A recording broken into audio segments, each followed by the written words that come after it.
আসসালামু আলাইকুম।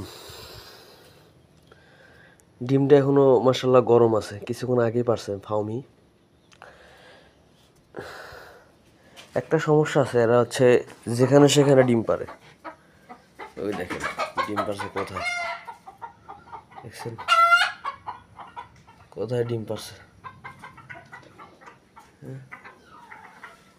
ডিম পারছে কোথায়।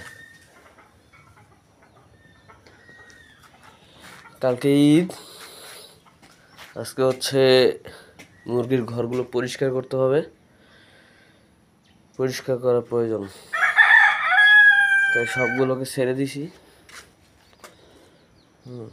এই যে